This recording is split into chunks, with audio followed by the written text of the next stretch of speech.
Здравствуйте, товарищи. General Secretary Brezhnev has been hospitalized indefinitely following an automobile accident. In the chaos of the absence of leadership, the Soviet Republic of Georgia, as well as Chechnya, have turned to treason, separating from the USSR. In the name of restoring order, air and ground forces across the Caucasus are in a state of high alert. Here, at an undisclosed airbase, MiG-21 fighters of the 185th Guards Fighter Squadron prepare to smash the traitors and bring this standoff to a swift end. Well, hello. Welcome to my MiG-21 on this fairly nice winter day. And welcome, as I guess previously alluded to the Brezhnev incident campaign, referred to on its forum entry and in some other places as the Brezhnev crash campaign. But anyway, created by an individual called Leonardo_C, I believe. Anyway, it's available on the DCS forums and under the user files on the DCS site, so link will be in the description as always, but, well, we pretty much got to start starting up the MiG-21 pretty quickly, so we'll kind of hop to that. We'll get the inverters and battery and DC generator on, and the fire extinguisher comes on as well. Nav lights I'm going to leave alone because this is war and we don't go flying around with our lights on unless we want to die. But I did get the fire extinguisher. Yep. Flight recorder and fuel pumps will come on. Our engine APU will come on. We will unlock the throttle and push it forward just a little bit and then hit the engine start button and wait for things to start spooling up. Which, there they go, hear noises. Bring the throttle back to idle. I'm not too worried about rolling away. You need a fair bit of power to get the MiG-21 to really roll, but still good practice.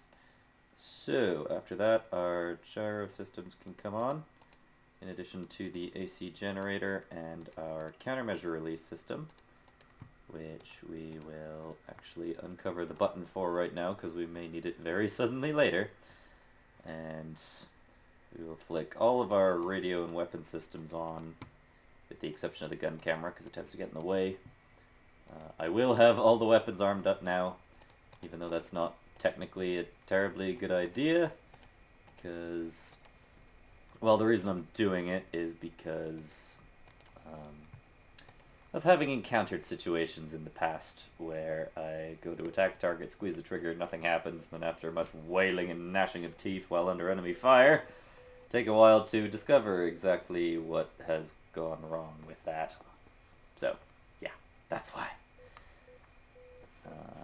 We will align the gyroscopic heading indicator, flick the pitot heat on. I am working from a paper checklist as well as a set of notes that I put together for the mission.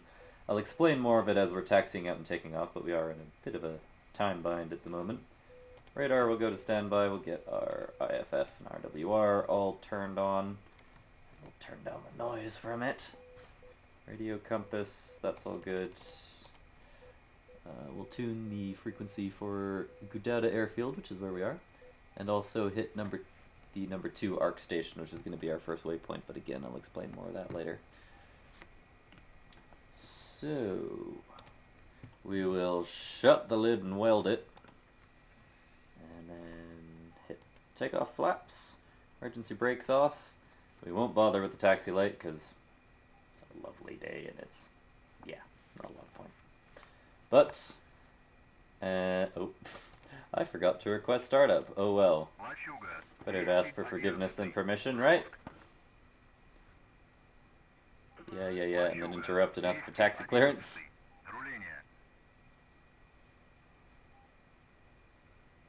Anytime.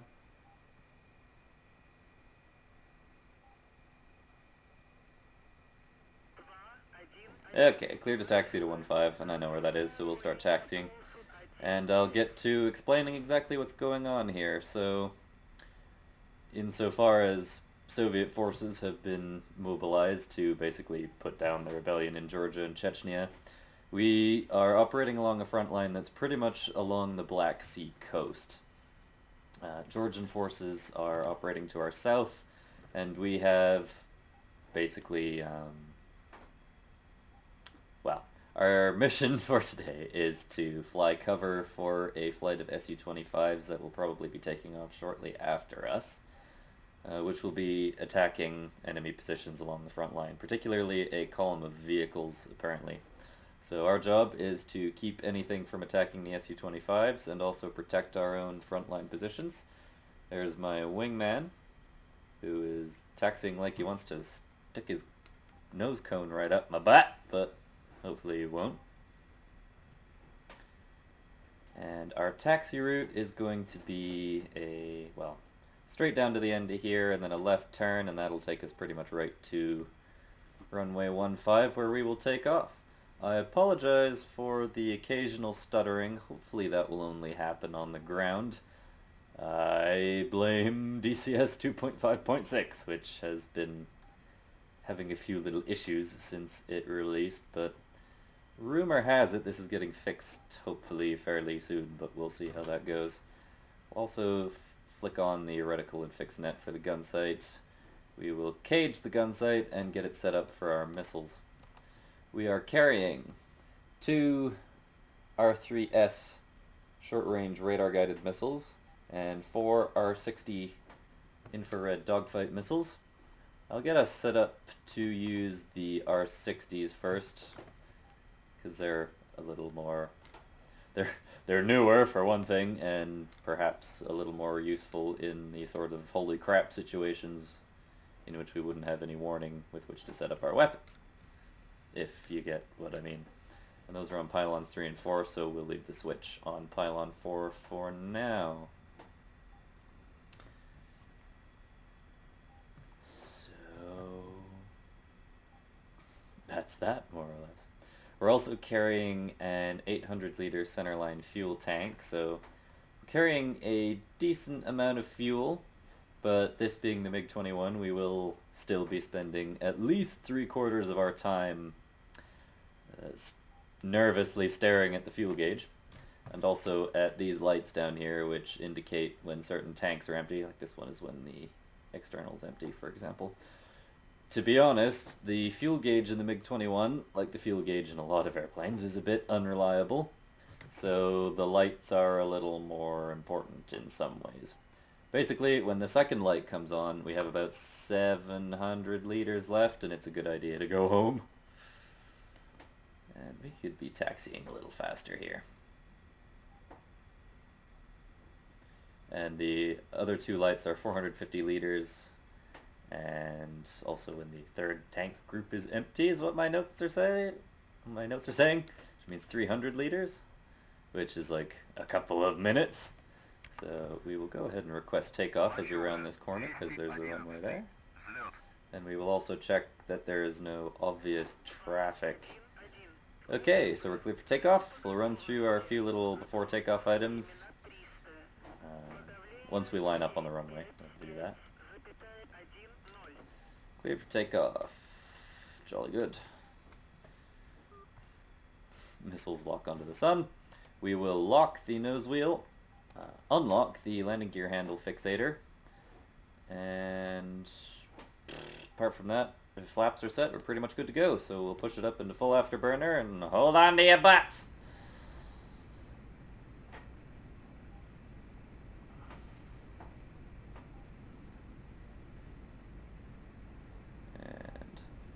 About 300, we'll nudge the stick back, and the MiG-21 leaps off the runway and then immediately tries to slam back down into the ground.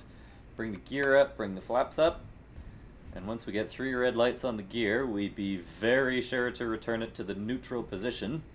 Otherwise, we will shoot all the air out of the pneumatic system and then discover that we have no brakes when we go to land, because the crafty devils who designed this machine didn't put a compressor in it, so you just have a bottle of compressed air, and when you've used it up, you've used it up. In flight, anyway. It obviously gets refilled on the ground. What? Leave the taxi to 15. Well, are they talking to me? I know how to pay attention. But at any rate, we'll climb out at probably 500, 550 kilometers an hour. Once we gain some altitude, we should start picking up the... Hang on, let's just double check. Our first waypoint is in sector 3-1 with regards to the arc system. And there it goes. You can also tune the radio to the AWACS, so our needle is now pointing towards that station.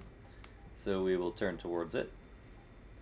And that is the ARC station at Sukhumi, which is about halfway to the front line-ish. It will not take us long to get there, fortunately. We're quite close to the front, so we don't need to worry about burning too much fuel. But that being said, I'll probably come back when we are passing over Sukhumi, because probably not a great deal going to happen between now and then, so I'll see you then. Oh boy.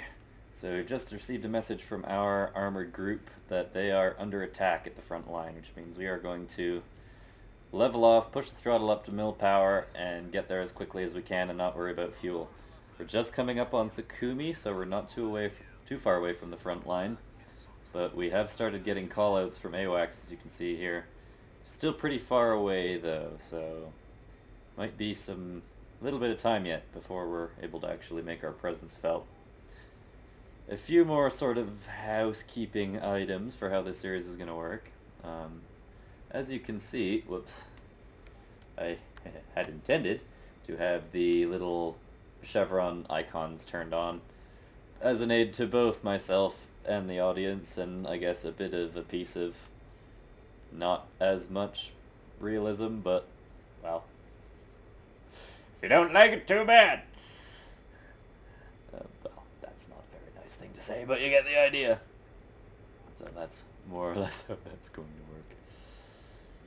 Ooh. Sukhumi should be pretty much down below us.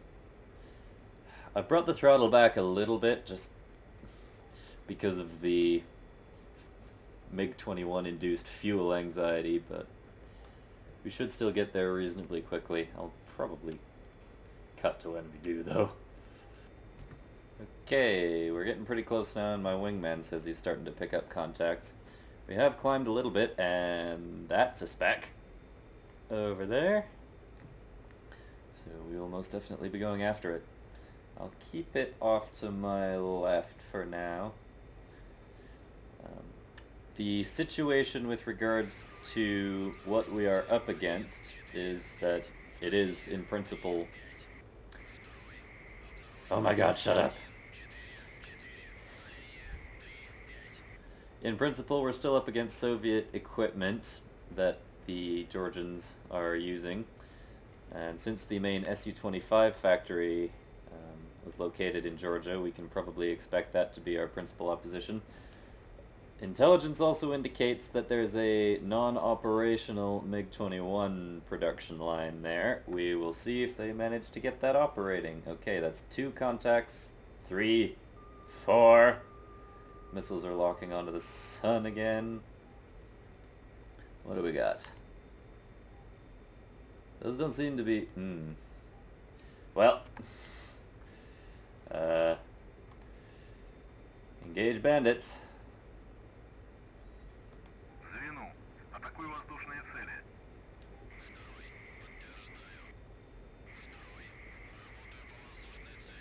Атакую воздушные цели.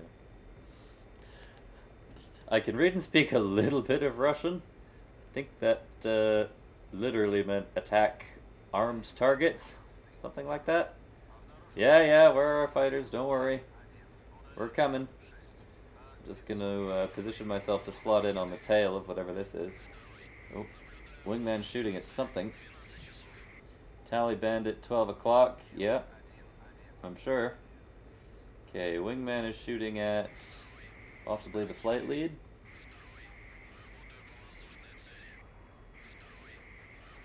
I'm rolling in on number 2 here.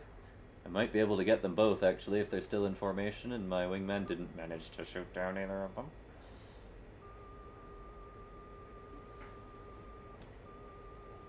Come on. There we go. And... paf! Okay, where'd the other one go?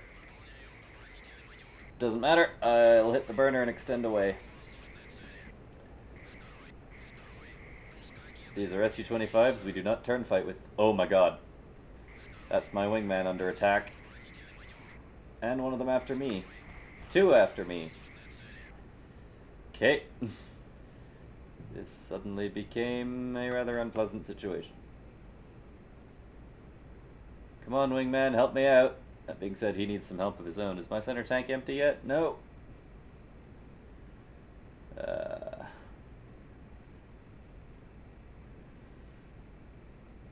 Well, I'm going to go after the one that's on my wingman's tail. Sending interceptors, RTB went out of fuel. Yeah, well, got a bit of a situation to be doing that just now. So, come on, lock up. Lock up. Actually, could try a radar missile. Or not. That'll do. And decoyed it. Crap. Okay, well, we'll extend out behind. Where's my wingman?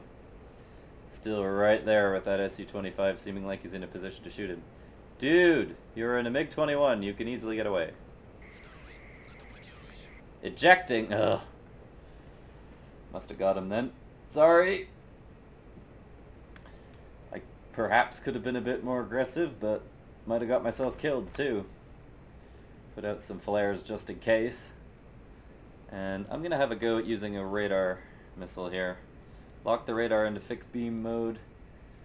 It's the only way we're going to be able to lock a target that's below us with this Sapphire radar here. And got him locked.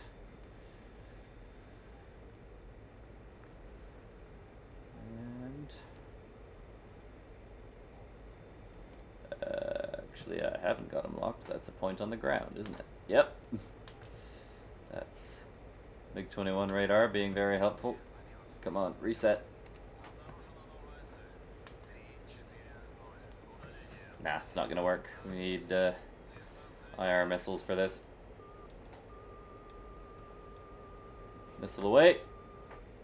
Whoa! Yeah, I don't think these are really meant to work at the front aspect. We weren't in the proper missile mode for the radar-guided missiles. Well, we'll try it again then. Bring it hard around. Oh, this ends with a dogfight, which is not what I wanted. Dropping the center tank, though.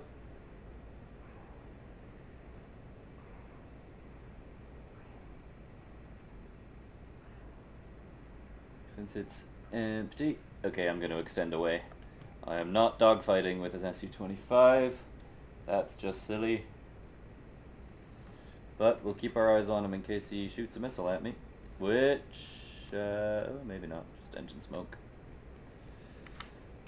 Second stage of afterburners coming on. I need some distance. Well, at least we're keeping him away from the guys on the ground. Is all I can say about that. I need distance. And also, if I can drag him towards our own SAM systems, that'd be great. Not sure if there's any running, though. Also, if I can get above him, that would be perfect. He shouldn't be able to climb with me, realistically, so that can probably be managed. Coming back into first stage of burner now. Hate sucking back the fuel like this, but it's the only way. And now I've lost sight of him. Because it's blue against blue. Whoa, what was that?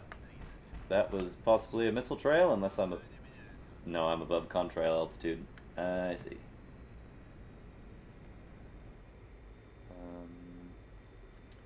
Okay, AWACS, help me out here.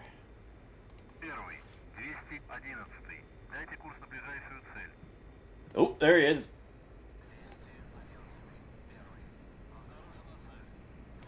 Okay, come on, pull through the turn. Give me a missile shot. I'm exceeding the AOA limits. MiG-21's actually pretty maneuverable as long as you fly it within the envelope.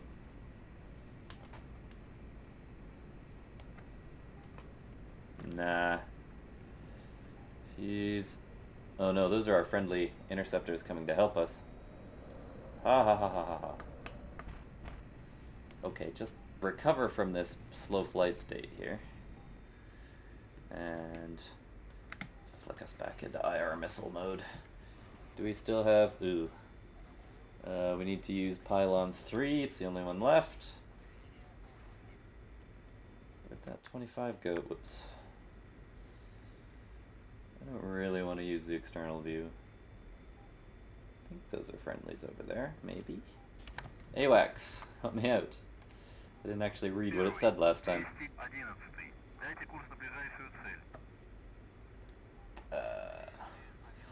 125 for 30. Okay. Cold too, so they're baggering off. Well, I have enough fuel to patrol the front line for a little bit, so I will. That being said, I'll flick my radar off, so we don't really need it so badly for this. It's very much not a search radar, it's just for locking and shooting, and you can only use it for, what's it, 20 or 30 minutes before the alcohol coolant runs out, which insert alcoholism joke where appropriate. Or inappropriate. Never mind. We got a dot out in front of us. I'm going to say that's something. AWACS. What is it?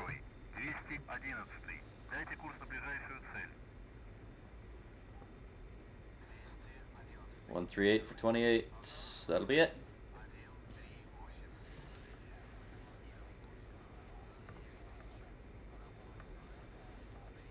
Also, since we know that the Georgian SAMs are based around Sanaki Kolki, I'm actually going to whack in the RSBN station for Sanaki Kolki and see if that'll give me a distance readout.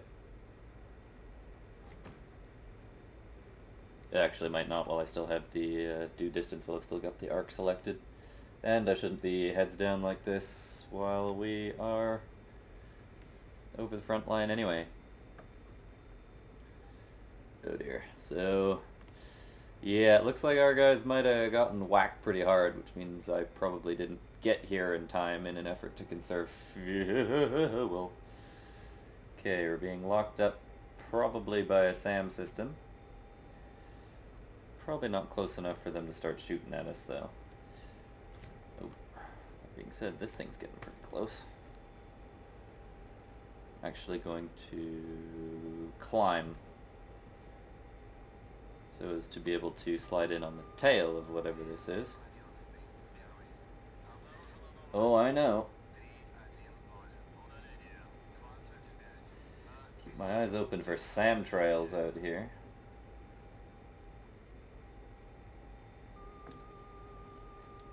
Like, seriously. Because I don't know how far away the SAM sites are for sure. That is something. Missiles are locking onto the sun again! Okay, I'm going to turn south and parallel the front line. I don't want to really stray into enemy territory too much here. Our eyes open though. Ooh, that's a SAM! That's a SAM!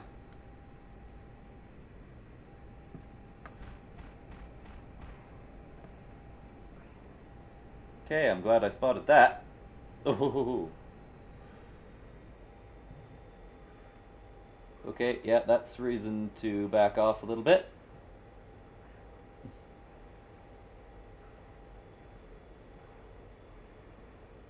Yeah, I'm gonna stay on this side of the river, I think. Well, on the north side, that is. And there's our friends down there. Ooh. Frame rate's kind of bad down here. Let's climb.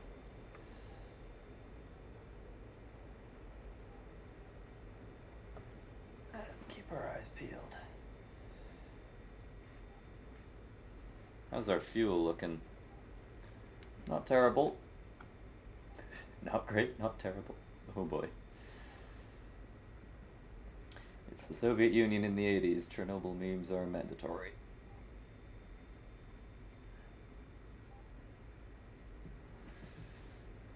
Shouldn't turn so tight. MiG-21 bleeds a lot of energy doing that.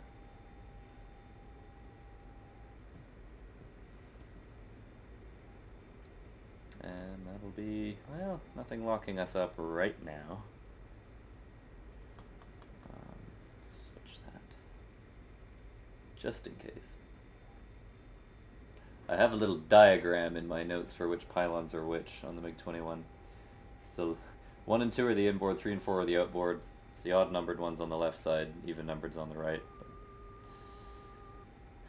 Since I only have one missile left on 3 or 4, I'll switch to that one. Or switch to the 3 and 4 setting as the just in case I'm an idiot contingency. Okay, any enemy aircraft that was there has long since bogged off. What's AWACS have to say about it?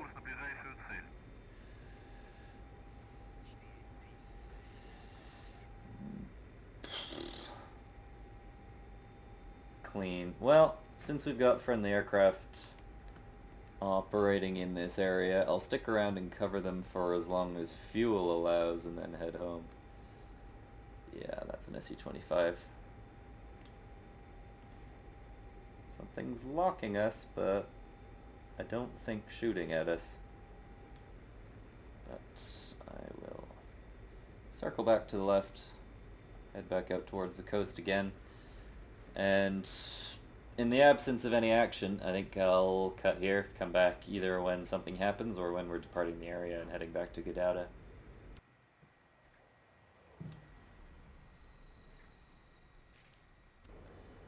Well, we, and by we I mean I, since my wingman was unfortunately shot down, well, I am heading home. Not too much else happened. Our Su-25s attacked the enemy positions and got chewed up pretty good by the air defenses, but possibly did some damage. But I'm running rather low on fuel, so yeah, we're heading back to Gudauda, which is over there, and not too far away. We are slowing down quite a bit. One thing I have in my notes that's fairly helpful is the maximum range and maximum endurance speeds for the MiG-21 at different altitudes. So at 5,000 meters, your best range speed is 620 kilometers an hour, so I'm slowly reducing speed back down to that, but letting it come down on its own. And your best endurance, curiously enough, at any altitude, apparently, according to the performance charts for this aircraft, is 480.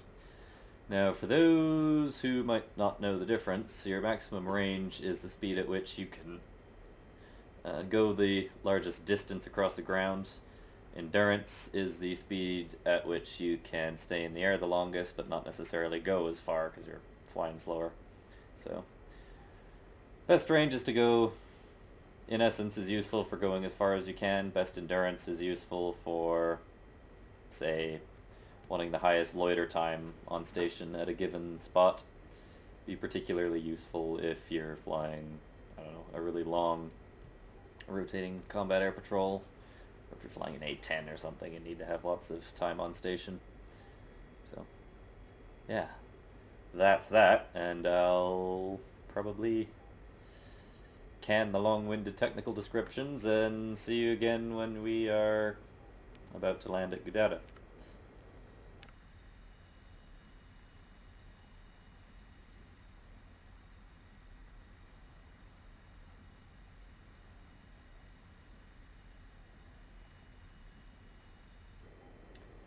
And down there is Gudauda, so, well, got close enough that we can do a power-off descent probably all the way in. We will tune the radio back to Station 6, which is the tower at Gudauda. And we will...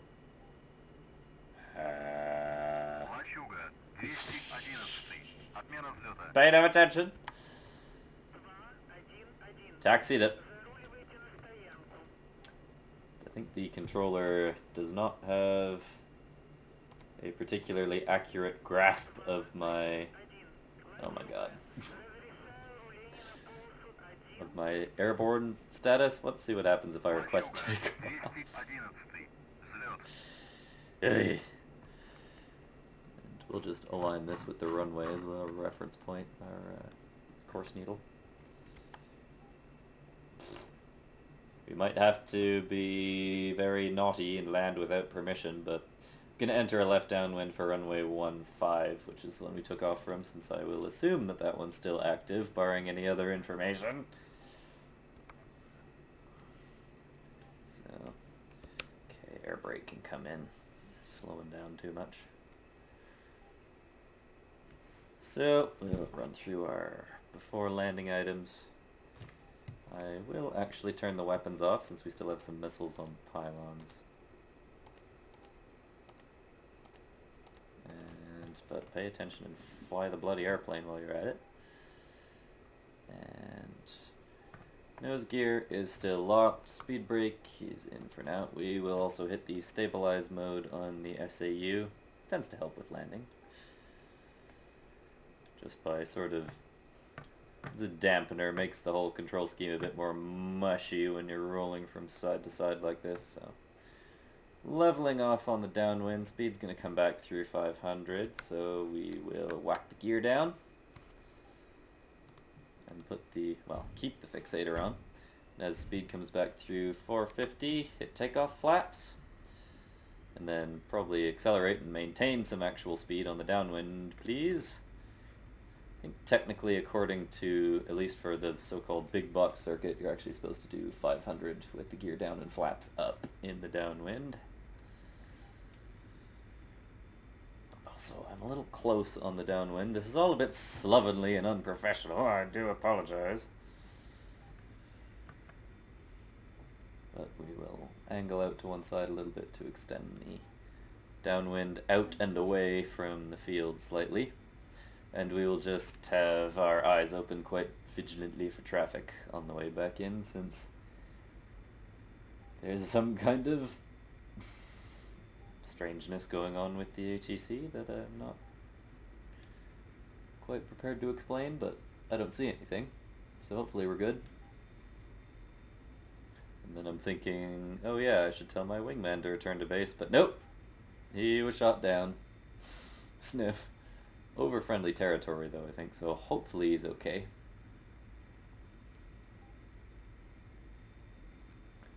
And we will roll out on the final. Doing a very steep turn, but it was a rather close downwind, so flaps will come to landing, although we might be a little fast for that, so no one tell the mechanic. And I will adjust track IR so as to adjust my seat. And yeah, we're pretty well established. I'll try and bleed a little bit of speed. Our ideal approach speed's about 350, give or take. Is there something holding short of the runway? No, it's a vehicle next to it. Okay. Whew. Well, time to concentrate, because anyone who has landed the MiG-21 knows that it requires a little bit of finesse. And also to make sure that you don't lose all your speed and drop out of the sky suddenly. To use deceptively high throttle settings on approach, and you don't want to chop the throttle on landing. That, in my experience, makes bad things happen. And flare as gently as we can. Oh, and we're floating. But I won't dive for the runway, we got plenty. Ooh, there we go. Hit parachute. And decel, exhale, and unclench. Whew! Okay, we're down, flaps can come up, and we will uncover the parachute drop button. I don't want to drop the parachute on the runway, but it has this tendency to drag you away and not let you taxi once you slow down with it, so do what I can.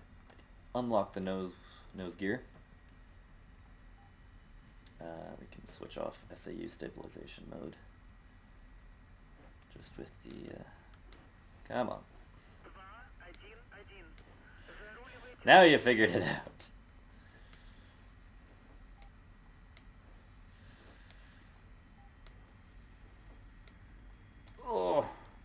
Nope, that parachute's dragging me too much. Sorry, gotta drop it on the runway. Whew! Okay, slow down, bring her back over. Well, that's us back home. I guess I might as well, for the sake of completeness, at least in the first episode, show everything from the start up to shutdown, but in future episodes I may omit those because they're going to be a bit samey and just do, like, takeoff to landing? I don't know. If anyone has any preferences in terms of format, do feel free to sound off in the comments. Or I could just do the whole thing for each one and timestamp stuff. I don't know. We'll see.